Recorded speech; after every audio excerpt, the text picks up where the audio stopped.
Bismillahirrahmanirrahim.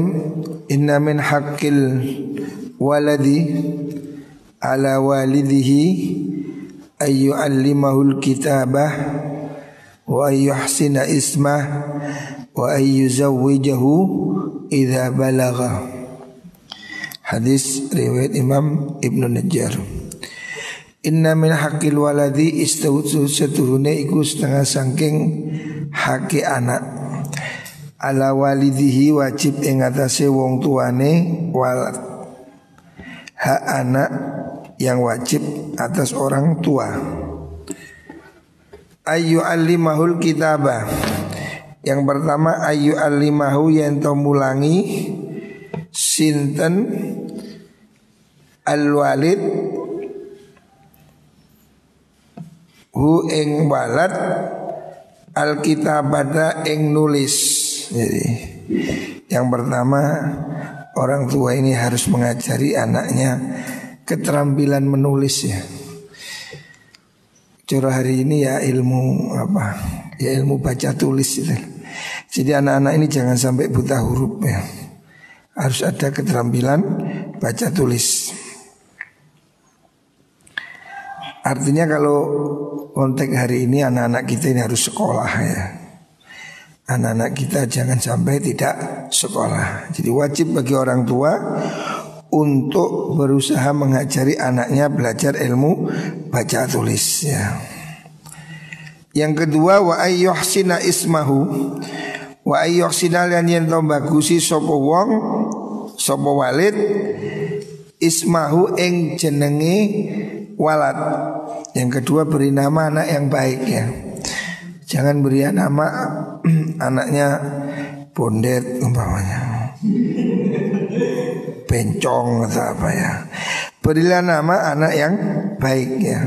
Yang baik itu siapa? Yang baik itu nama itu kalau laki-laki dimulai dengan Ahmad atau Muhammad ya. Itu kita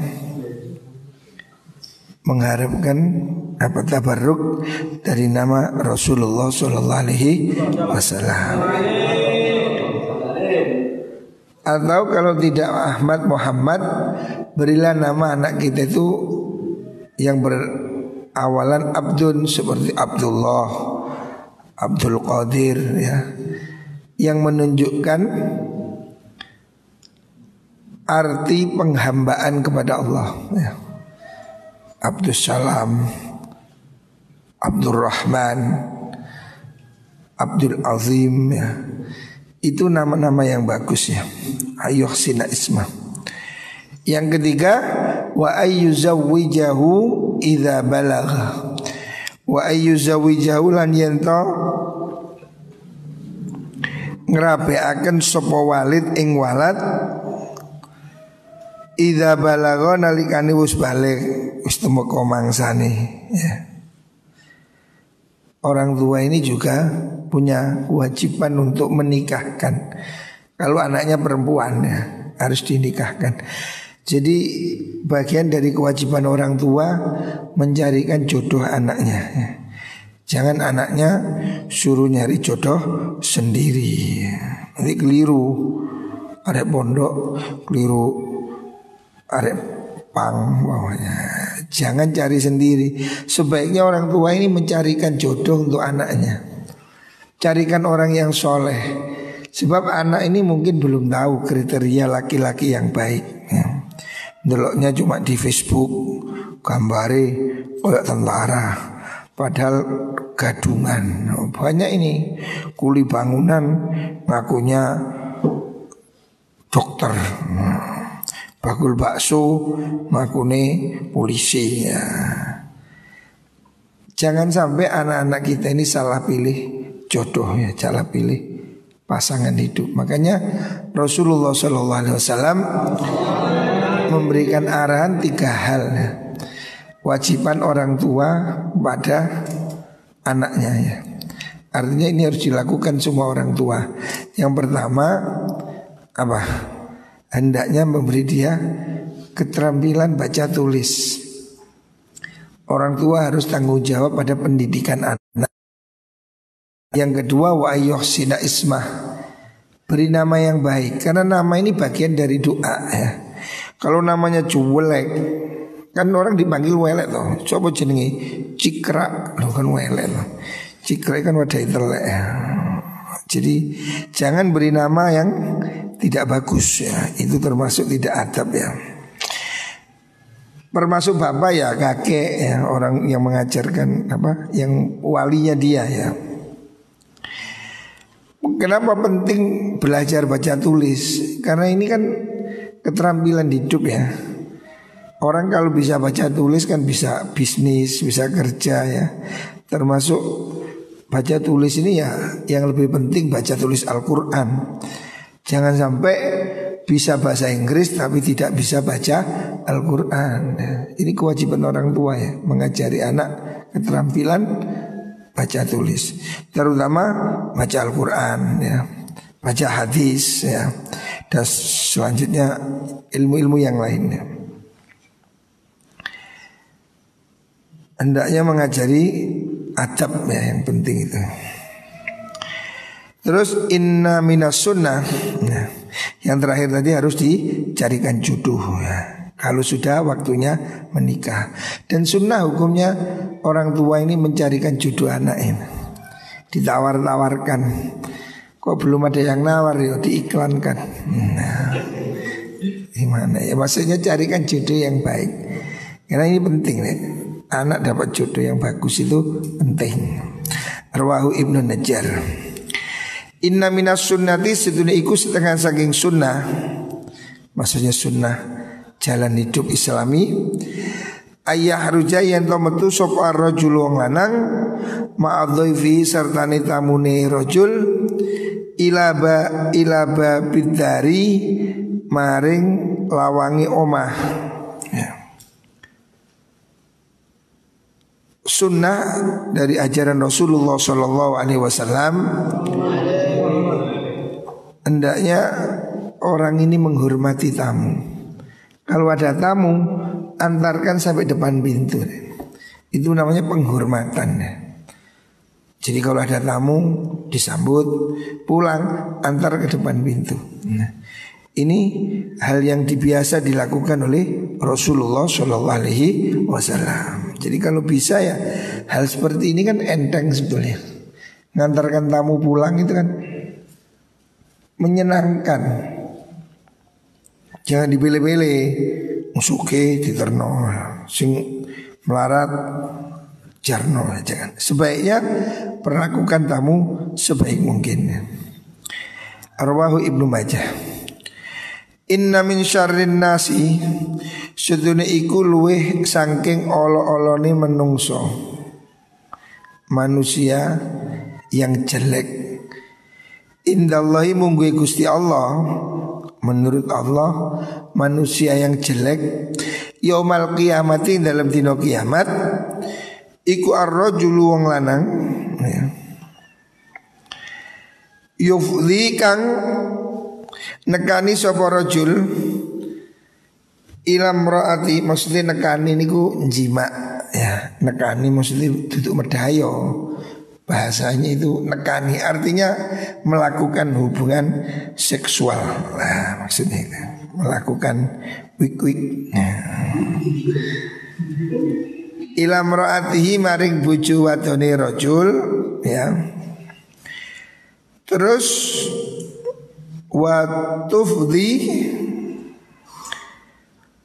lan nekaaken sapa mar'ah ilaihi maring mengkono rajul, maksudnya ya saling anu lah.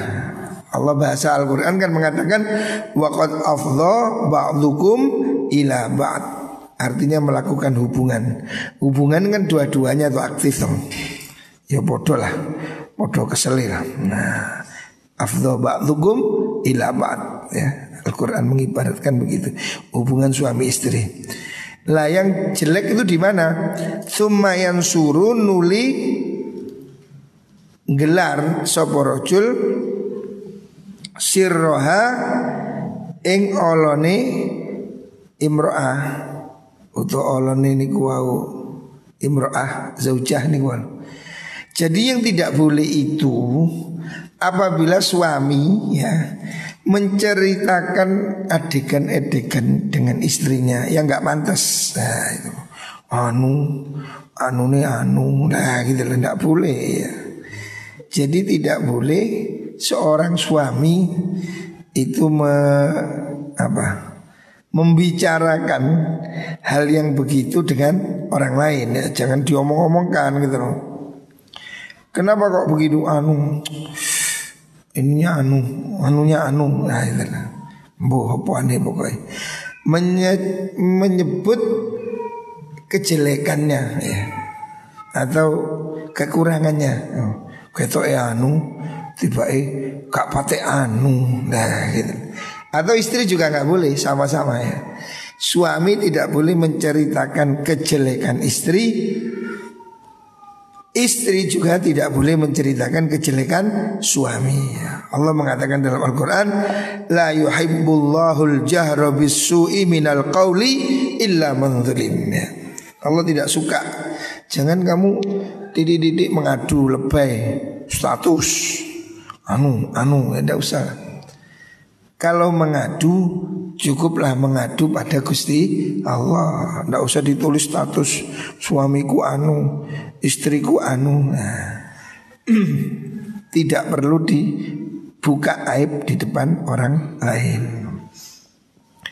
Allah menggambarkan suami istri itu kan seperti pakaian kan. Hunna libasul lakum wa antum libasul lahun. Suami istri itu seperti pakaian. Pakaian itu kan satu jadi kebanggaan. Orang pakai baju itu kan ada gengsinya tuh. Baju itu kan bangga. Orang mesti pakai baju yang kepingin yang kelihatan supaya ya pantas lah. Jadi suami istri harus jadi kebanggaan bagi pasangannya. Kan kita tidak mungkin menunjukkan kejelekan diri kita sendiri. Kita pakai baju tutup bagus supaya yang jelek-jelek jangan tampak. Nah, jadi istri suami itu harus seperti baju, saling menutupi dan juga saling melindungi. Ya kita ini pakai jas biar nggak dingin, ya kan? Jadi pakaian itu ada fungsi taqikumul harra, menahan panas, aywal bar juga menahan dingin. Ya. Jadi suami istri harus saling melindungi, jangan menyakiti.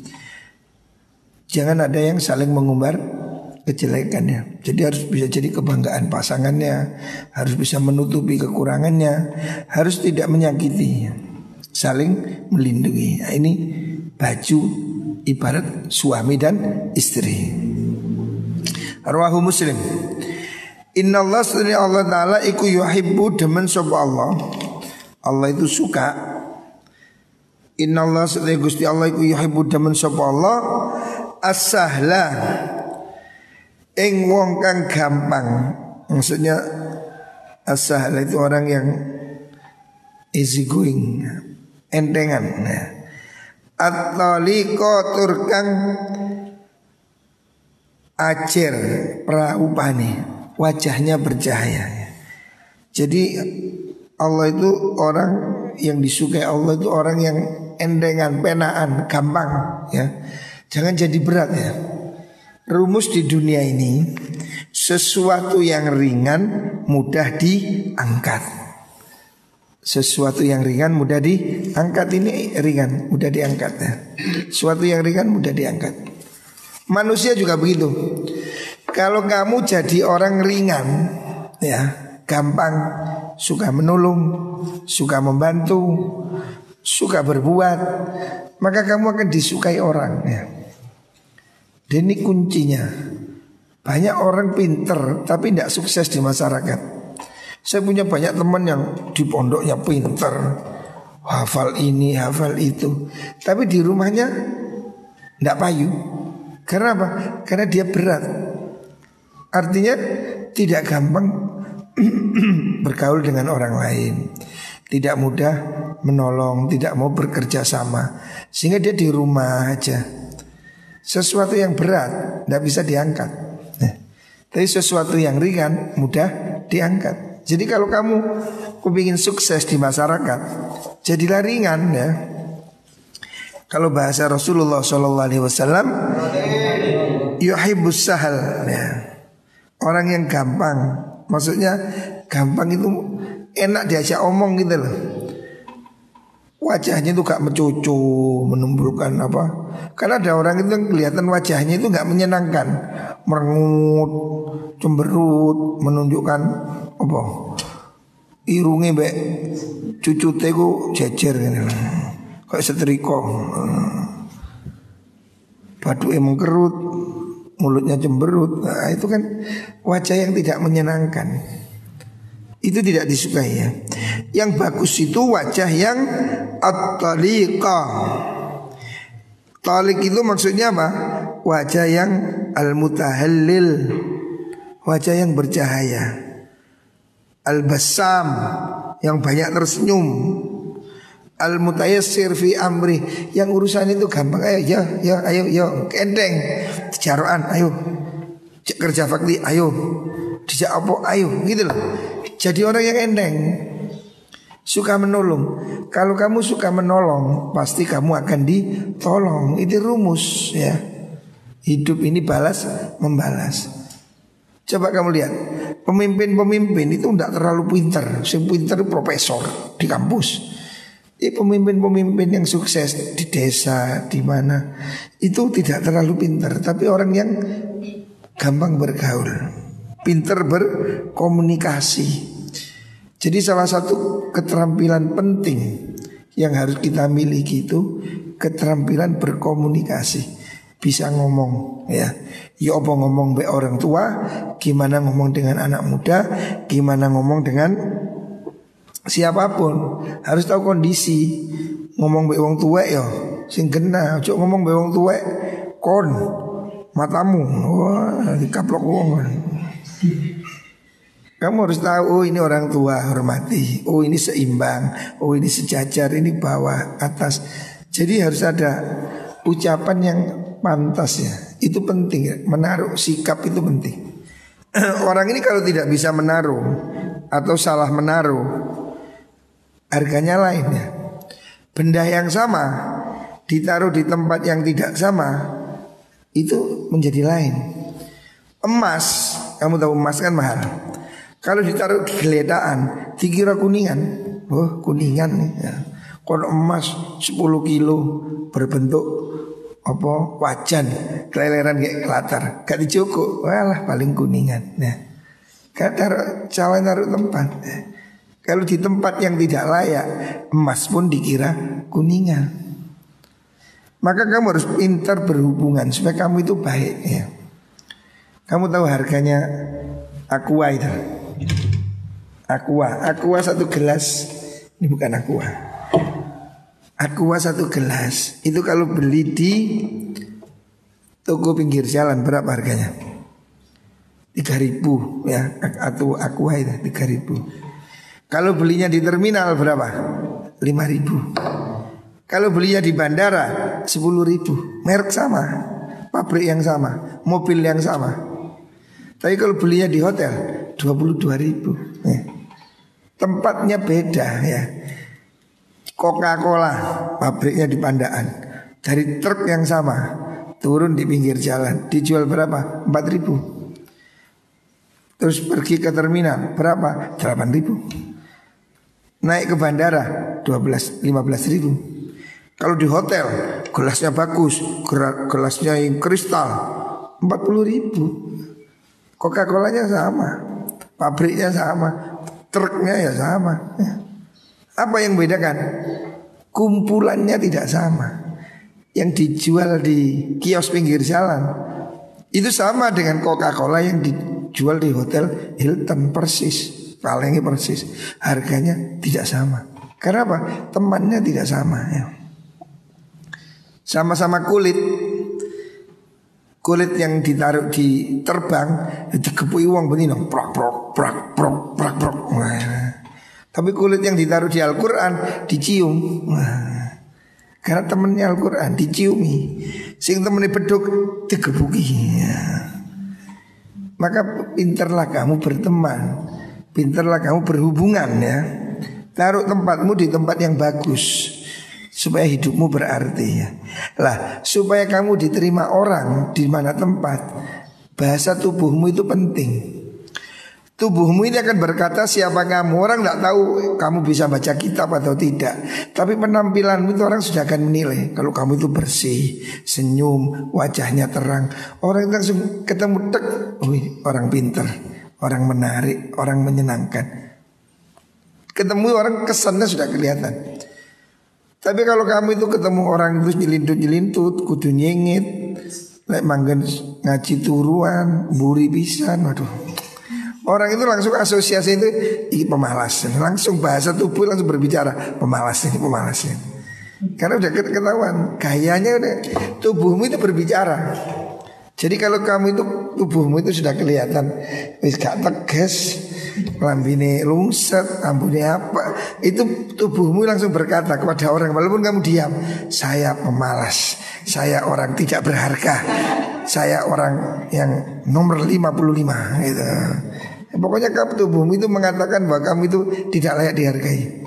Tapi kalau kamu datang duduk di depan, baunya harum, rambutnya disisir, wangi, itu tubuhmu berkata pada orang, saya orang sukses, saya orang pintar, saya layak dipercaya, gitu loh. Jadi jangan sampai tubuhmu ini berkata yang tidak bagus. Saya sering lihat begitu, orang ngomong duit miliaran, tapi tak delok sandalan jepit, gak cocok.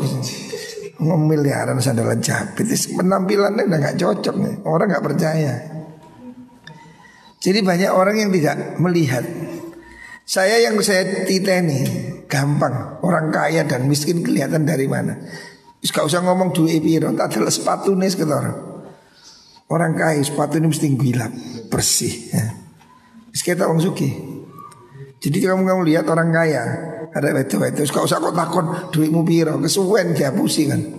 Jalan sepatu ini lah, sepatu ini ricik yang suki. Karena orang kaya itu perfect ya. Orang kaya itu punya perhatian pada hal yang kecil.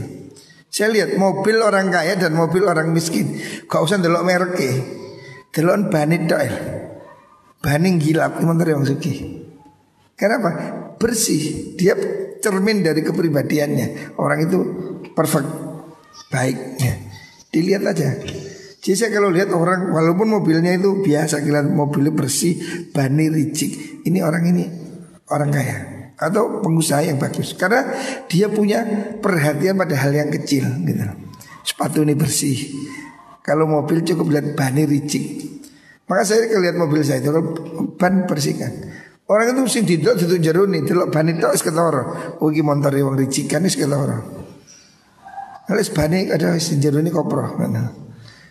Kalau kamu lihat rumah, jangan dilihat ruang tamunya, kabeh mesti api. Delok WC ini. Nek WC ini bersih, berarti orang itu bersih sudah. Koproh itu ya di WC itu. Jadi kalau orang kamu lihat rumahnya kok WC-nya jorok, itu orang jorok sudah. Orang itu gak bersih, walaupun ruang tamunya bersih. Karena apa? Hal yang paling kecil yang dia tidak tahu, tidak perfect dia gitu. Maka biasakan kamu tampil detailnya. Sepatu anjing ricik. Orang itu kalau sudah kelihatan kemproh, pikirannya gak normal. Pikiran sehat itu ada pada tubuh yang sehat. Nah, Rawahu Syirazi an Abi Hurairah. Inna Allah setuni Allah, hadis selanjutnya, Inna Allah setuni Allah iku yuhibbu demen sapa Allah ar-rifqa ing alon-alon, tenang. Allah itu suka pada orang yang santai, tenang. Maksudnya orang yang baik-baik ya, enggak kerusuh-kerusuh bener. Ar-rifqa fil amri ing dalam suci perkara kullihis kabehane amr ya. Jadi Allah itu suka sesuatu yang dilakukan dengan cermat, dengan tenang ya. Semua hal ya. Dalam semua perbuatan kamu harus ingat ini. Hendaknya jangan dilakukan dengan tergesa-gesa ya. Hubungan dengan siapapun ya. Lakukan sesuatu itu difikirkan ya. Fikirkan sebelum dilakukan. Jangan gerusa-gerusuh dengan siapapun ya. Lakukan hubungan yang baik, tenang, halus ya. Gak usah gerusa-gerusuh, gerutak-gerutuk, tidak usah ya. Biasakan orang ini punya tindakan yang kalem ya. Kalem bukan klemer ya, lain. Klemer itu lain. Klemer itu ono wong sing tulis klemer. Obahe sik koyo ular keket. Ngene. Kongkon suwe. Itu klemer. Arif kok itu bukan klemer ya. Klemer itu jelek. Klemer itu indikasi dari malas. Jadi kalau orang itu klemer ndak susah sukses. Saya ini sudah pergi ke Amerika, saya sudah pergi ke Inggris, saya sudah pergi ke Perancis, ke Belanda, ke Swiss, ke Italia. Saya sudah pergi ke berbagai penjuru dunia. Saya melihat di negara-negara maju ya, di Perancis, di Inggris, di Amerika, orang itu semua itu berjalan memburu waktu.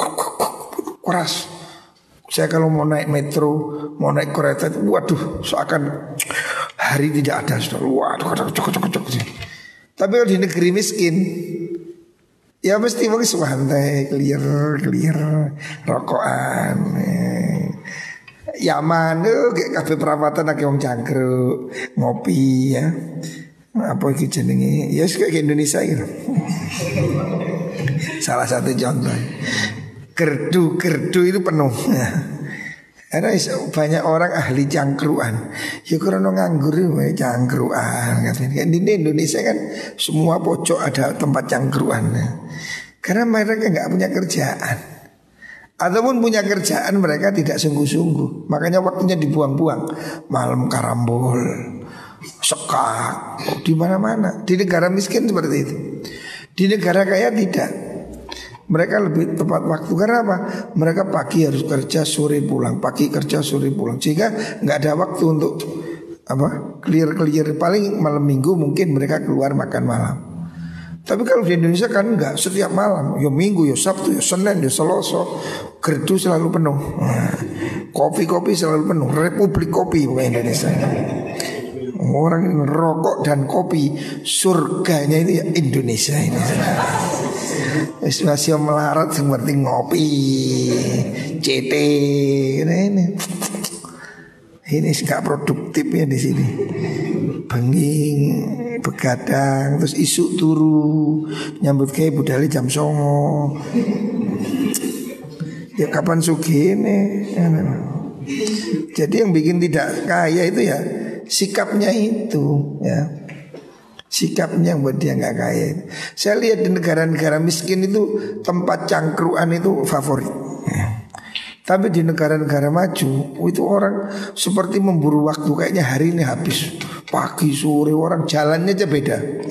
Saya pernah jalan di Oxford di Inggris. Itu semua orang itu jalan wak. Kalau orang lagu ya. Indonesia kan kayak layangan pedot yang lagu. Mandek rokokan mandek nyambut kayak gak ono wong kesusu, gak ono ke Indonesia. Koyo wis hari masih jauh, Belanda masih jauh. Capek ini. Memang orang itu harus perfect, iya. Orang itu harus tenang, iya. Tapi bukan kendu ya. Beda. Kalem itu maksudnya tidak gerusa-gerusu. Ojo mau kedebek terus wah iya kak situ jangan. Yang maksudnya orang itu arif itu tenang. Dalam arti tidak gerusa-gerusu itu. Kan ada orang itu yang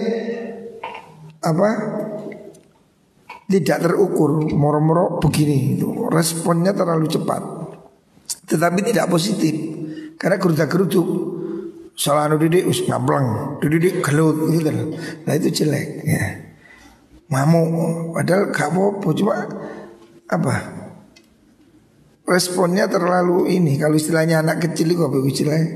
Anak cilik apa itu? Sehingga kian pola itu loh, apa jenis? Kan orang cilik sing pencilaan. Nah yang begitu itu sampai tua pencilaan. Artinya dia nggak bisa tenang. Harusnya bekerja itu dipikir, oh saya harus berbuat begini, ini begini, ini begitu gitu loh. Orang itu berpikir sistematis ya. Nah itu namanya tenang. Fikirkan kamu mau begini, akibatnya begini gitu. Jangan masuk gerutuk, kabel ngalor ngitul kayak bebek. Jadi tidak boleh gerusah-gerusuh ya. Yang tidak boleh itu gerusah-gerusuh bahasa Jawanya itu. Tapi juga jangan jadi orang klemer. Klemer itu jelek. Dikongkon sih kayak robot, responnya lambat, memori ini rendah. Kayak handphone kuno jadul, munyer-munyer.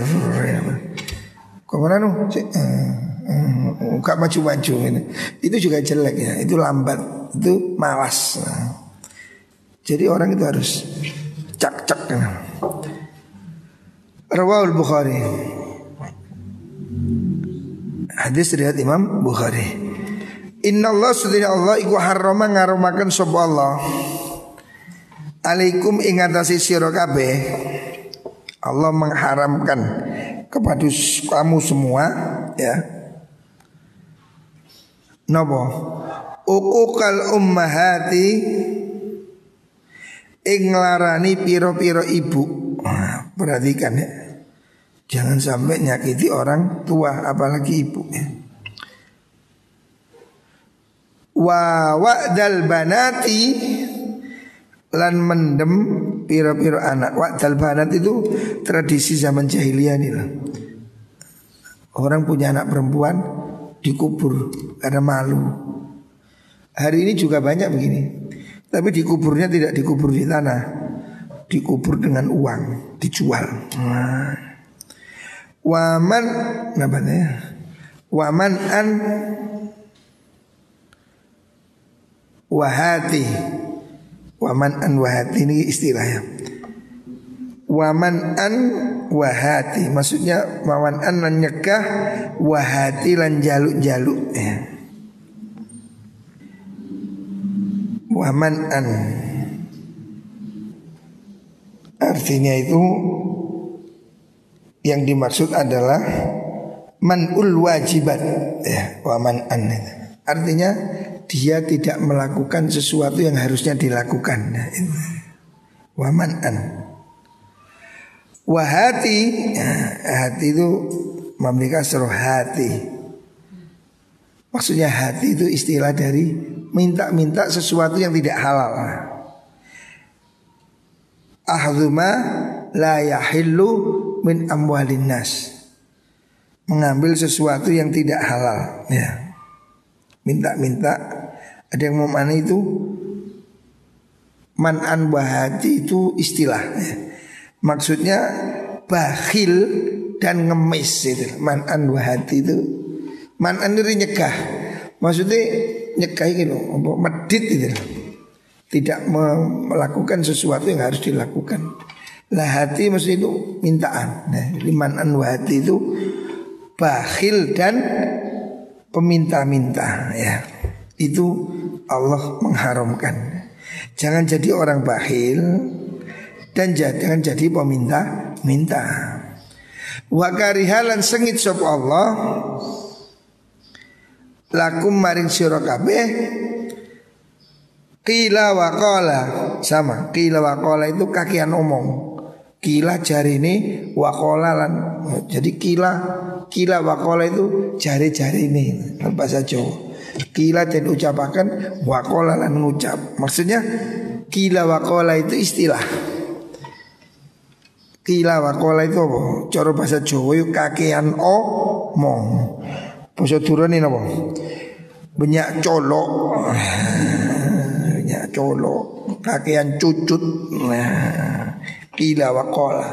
Anu bayu jarine anu, yo jarine anu, jari anu, kita bel jari, jara. Iki rasan-rasan il gosip itu. Qila wa qala. Jarine anu yo. Lu jari sapa? Jari anu. Lu jarine anu. Jari anu. Jari jari kabeh. Gak jelas jari. Cara makna Jawa kitabul jari. Allah tidak suka kamu bergosip, Allah tidak suka ya. Qila wa qala. Qila itu kan arti kata qila itu diucapkan, wa qala dan dia berkata. Katanya anu. Loh, dia anu kok katanya loh. Katanya dan katanya. Allah tidak suka kamu bergosip ya, gampangin ngono. Jari-jari. Kakian ngomong. Ngerti? Anu tambah iya mosok anu, lu jari anu. Lu anu kok aku anu. Mosok sih Mbak lu yo anu, lu kon karo anu iku anu. Lu anu ta, lu yo anu ta ngono. Lu jari anu ngono, jari. Iki biasa wong wedok. Wong wedok iku sak senti dadi 10 meter. Bumbune luwih akeh. Manuk piye bumbune sak ember. Akean bumbune. Jarine anu, iya jarine. Ya jarine anu ngono. Lek wong lanang gak pate. Tekon di pasar titik. Nang wedok tekon di Mbak. Lu pasar mangan ono kuruna. Mosok iya jare sapa? Jarine anu. Iku tutup sing gunung Mas. Sing kono buka. Iku manganu iku numpak becak tiba. Mosok iya.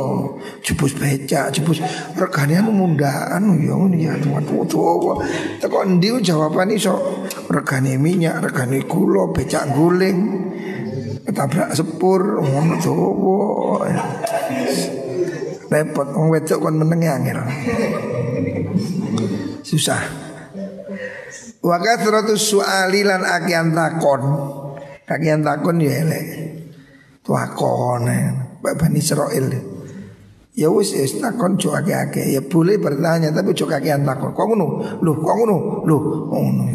Ya wis lakono ngono.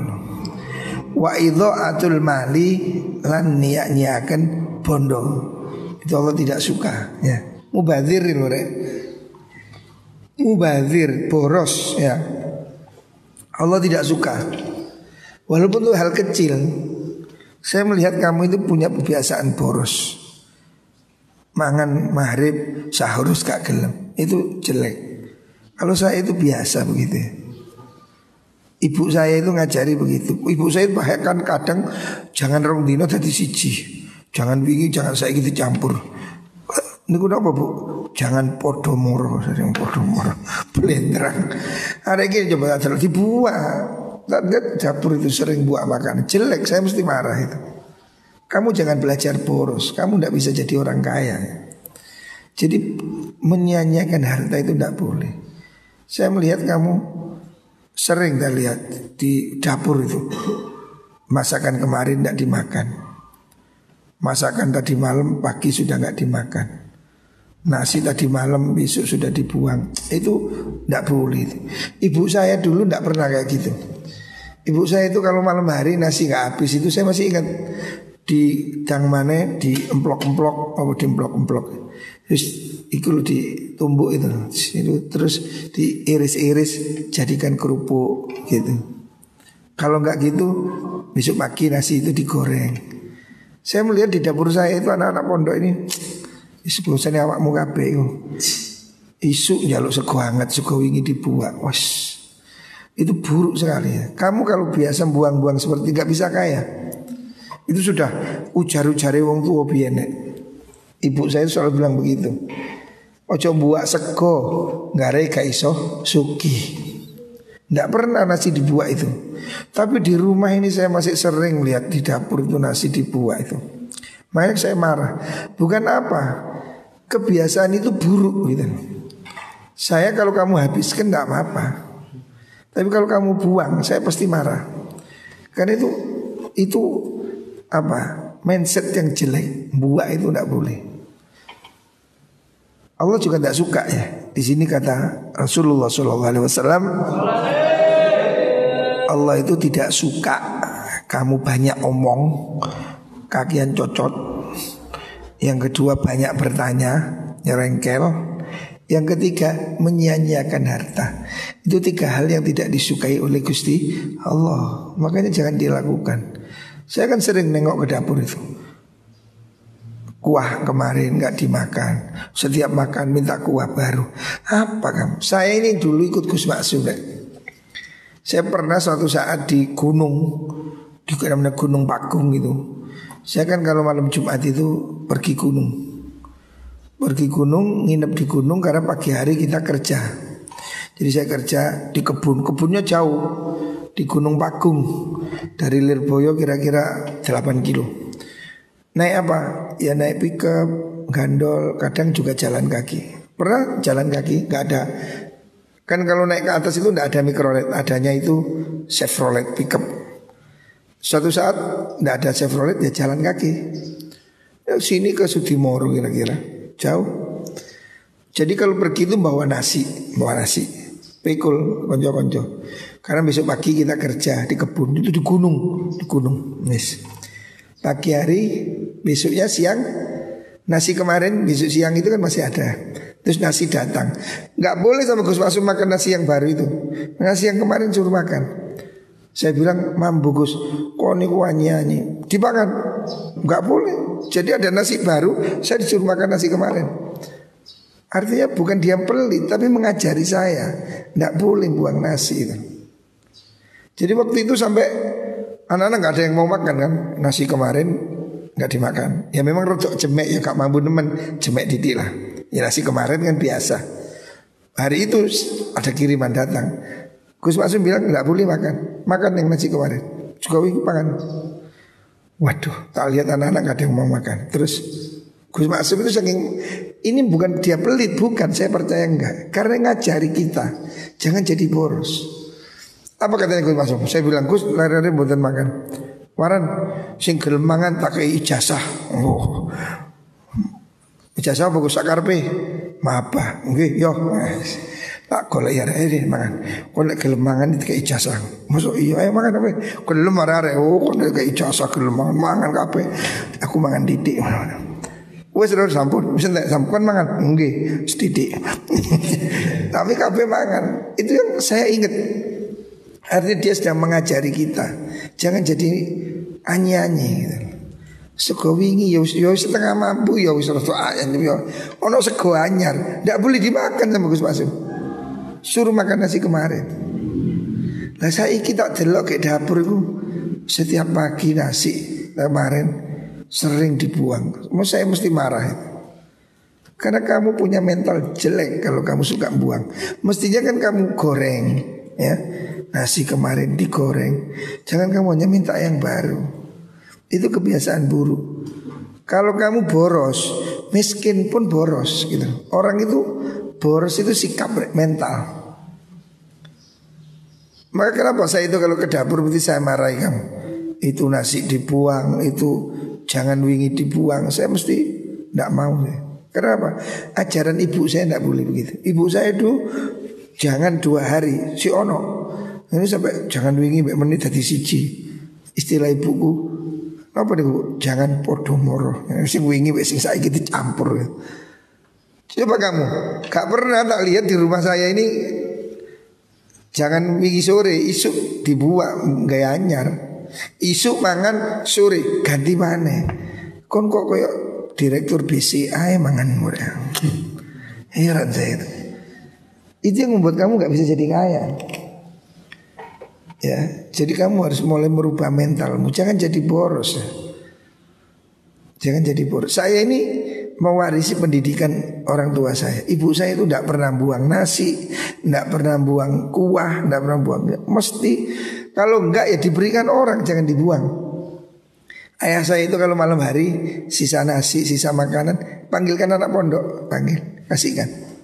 Kakek saya juga begitu. Mbak Yanwar itu kalau disiapin makanan di mejanya, malam beliau nggak dahar, keluar ke pondok dicarikan anak makan. Nggak mau ada barang dibuang gitu. Tapi di sini saya lihat dapur saya di belakang itu malam gak diinget, gak dikekno wong, menisuk dibuang.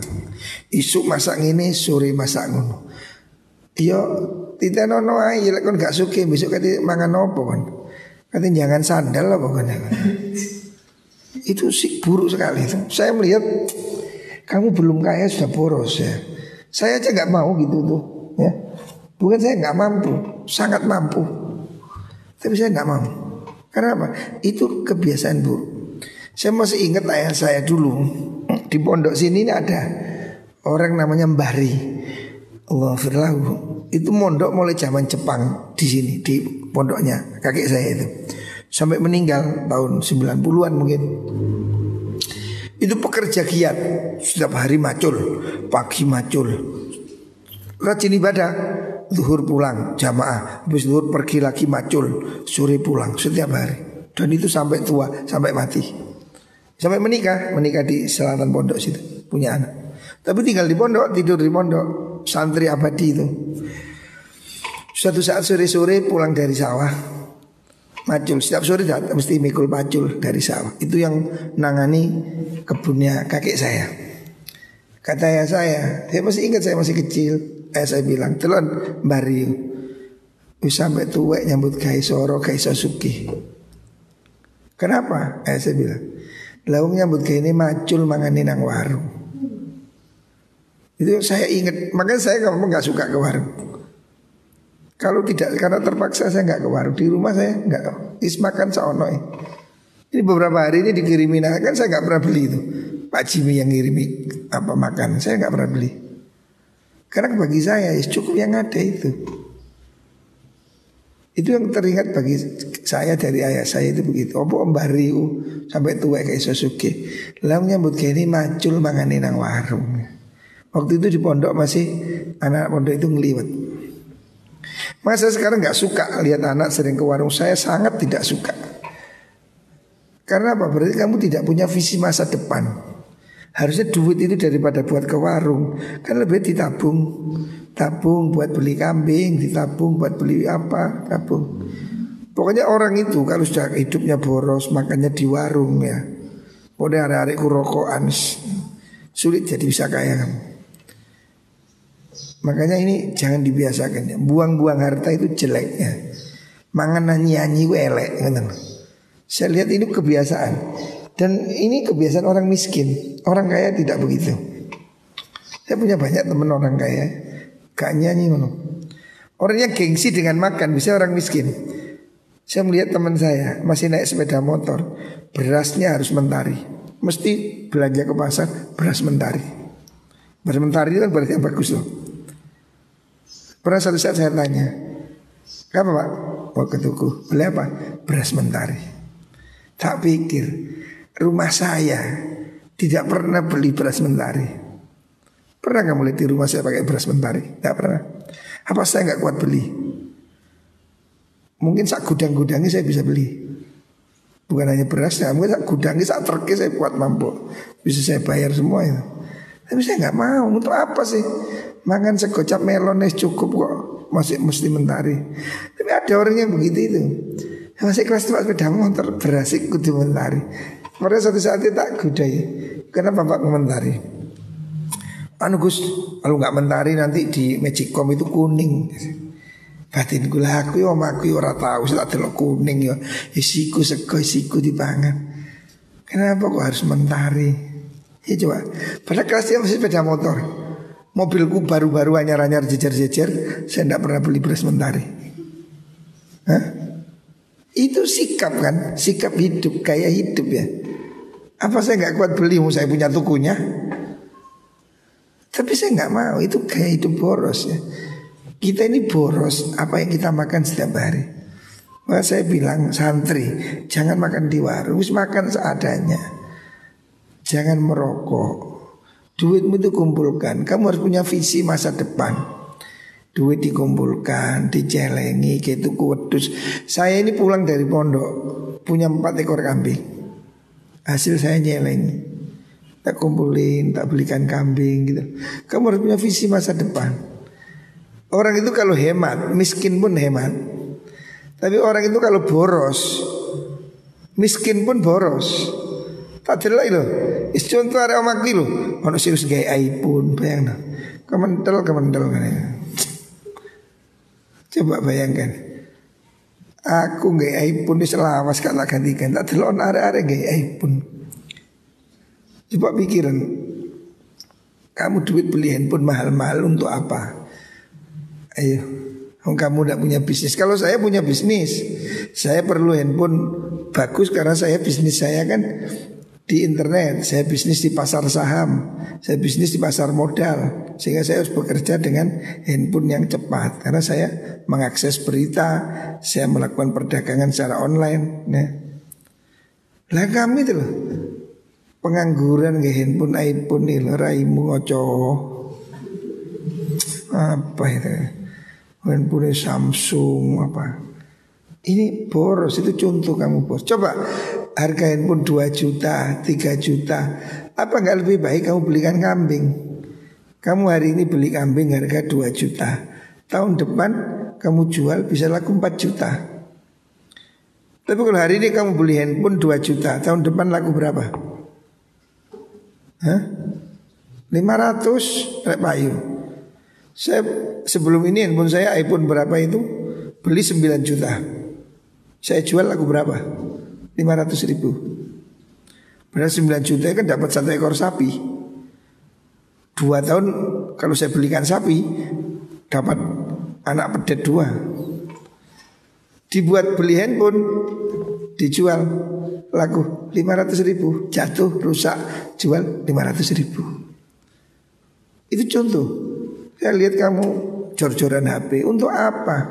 Kamu bukan orang kaya. Wis handphone pokoknya muni lah wis. Cengkring muni telepon ya wis. 90% fitur di handphone itu tidak kamu pakai. Wis paling sih oke iku mek telepon, SMS, WA, YouTube, game wis itu. Liya-liyane fungsi-fungsi sekarang yang dibuat. Ya.